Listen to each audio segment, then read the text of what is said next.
ആകെ അലമ്പില്ലേ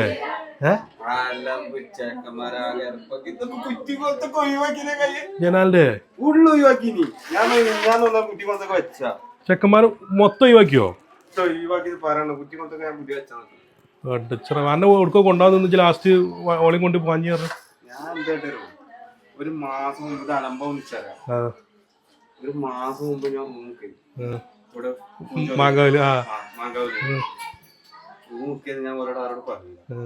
ഞാൻ രാത്രി ഒരു ഇവിടെ പോകാനൊക്കെ ഇവിടെ ചോറ് കുത്തൊക്കെ ഓരോ ടൈം നമുക്ക് ചോറ് വെക്കാനാണ്ട് ഇരുത്തിയാണ്ട് ഞാൻ നല്ല ഇറപുറത്ത് കൂടെ നോക്കി ഡ്രസ് എടുത്തിട്ടാണ് ഞാൻ വണ്ടിയിലും ഞാൻ ഇപ്പുറത്ത് പോയി. അല്ലെങ്കിൽ ഓരോ ഊട്ടിയിലോ അവിടെ 11 ഇവിടെ തെരഞ്ഞെടുക്കന്നെ തരമോ. ഞാനൊക്കെ അന്ന് നല്ല പടലാണ്. ഞാൻ രാവിലെ തമിഴ്നാട് അപ്പൊ രാവിലെ പോരാന്നുള്ള ഒരു കണ്ടീഷനിൽ ഒരു യുദ്ധം കഴിഞ്ഞുകൊണ്ട് ഞാൻ എത്തീനി.